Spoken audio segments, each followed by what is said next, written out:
Hello everyone, thank you very much for joining us today. I hope and pray you are all doing very well and enjoying spending time with your family and friends. I have another story for you, and this time it is of a 13-year-old child named Zarvia Pervaiz, who was kidnapped in Rawalpindi on April 30th, 2022 by a 40-year-old man named Imran Shahzad and two other accomplices. After Zarvia, the 13-year-old child, was kidnapped, she was forced to convert to Islam and then she was forced to marry her 40-year-old kidnapper. At a time when Zarvia's family were struggling financially, they decided to let Imran Shahzad, his wife Adiba, and their 3 children rent some space in their house in April of 2022. As time passed, Zarvia's mother, Yasmin, had asked the Muslim family to leave their house because she started to notice that Imran was showing Zarvia inappropriate attention, and she was also disturbed by the fact that Imran was constantly beating his wife. Then, on April 30th, Adiba showed up at the Pervaiz home and she was asking if Zarvia could accompany her to the grocery store. Yasmin allowed her daughter to go, but when Zarvia did not return home that day, her parents started looking for her in the market.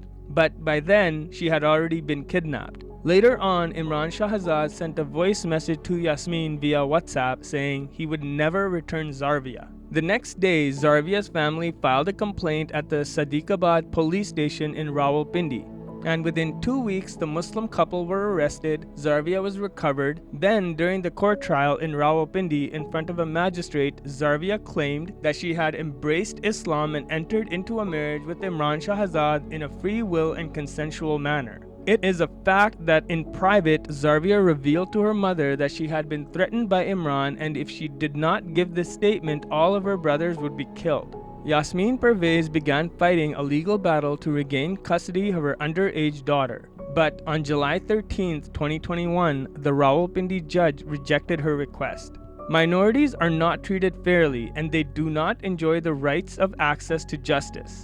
The police and courts continue to favor perpetrators from the Muslim community by ignoring existing laws on forced marriage and sexual violence. The discriminatory practice in investigations and trials encourages perpetrators to take minority underage girls away from their parents whenever they want. Sher Khan Malik, a Muslim human rights activist, confirmed that state apparatuses tend to support those who commit crimes such as forced conversions, child marriages, and sexual violence because they believe they will receive a heavenly reward for helping convert someone to Islam, regardless of how intentional or coercive the conversion is. Nadia Stephen, a Christian activist with Voice for Justice, pointed out the failings of the judge who validated the marriage despite Zarvia being a minor. The Rawalpindi High Court should have considered the ruling issued by the Islamabad High Court in March this year that marriage of minors under the age of 18 is illegal, even if of their own free will. The court order also violates the child marriage law, which prohibits marriages to girls under the age of 16. This is something that Muslims do to Christian minority children all of the time. This abhorrent crime and evil act is another way that Muslims in Pakistan used to try and erase Christianity from the face of Pakistan. Just as this happened to Zarvia, it continually happens to hundreds of other Christian girls and other religious minorities. Sher Khan Malik, who is a Muslim human rights activist, said that these kidnappings and forced marriages happen because, according to the teachings of Islam, a Muslim will be rewarded greatly for converting non-Muslims to Islam. I've often heard Muslims say that there is no compulsion in religion, but I suppose that's only in the West. But in a Muslim majority country, there is clearly compulsion in Islam. Now, according to the law of Pakistan, on March 1st, 2022, the Islamabad High Court made a major announcement regarding the legal age for marriage, declaring that 16-year-olds are no longer eligible to marry. An announcement about the case was made during a hearing involving Savera Falak Sher, a 16-year-old girl who was kidnapped and married in May of 2021.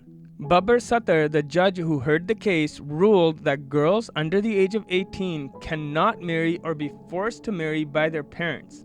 Further, he stated that the legal marriage age is 18 and ordered the police to transfer Savera to Golra Darul Aman. Moreover, the court ordered Darul Aman's administrator to permit Savera's mother to meet her daughter under the administrator's supervision. Physical changes do not imply maturity, the judge said.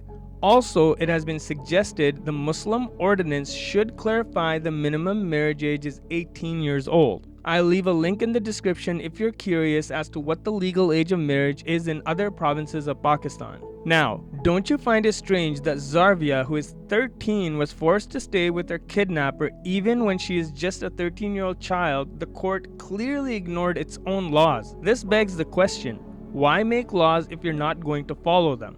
I feel for Zarvia and cannot imagine the physical and sexual abuse she is suffering at the hands of her 40-year-old rapist. I mean, one of the reasons that Yasmin asked Imran to leave their house was because he was constantly beating his wife. Yasmin obviously assumes that Imran is beating her daughter constantly. Zarvia was kidnapped near the end of April, and now it's almost the end of November. That is 7 months. Zarvia is a brave child as she sacrificed herself for the sake of her brothers. She is a really brave child. I hope and pray that she will soon be reunited with her family. Thank you once again for listening to Zarvia's story. If you haven't yet, please subscribe to our channel, and if you like this video, please hit the like button. As always, I humbly ask that you please pray for Zarvia's safe return. Thank you again, and may the peace of Christ be with you all. Amen.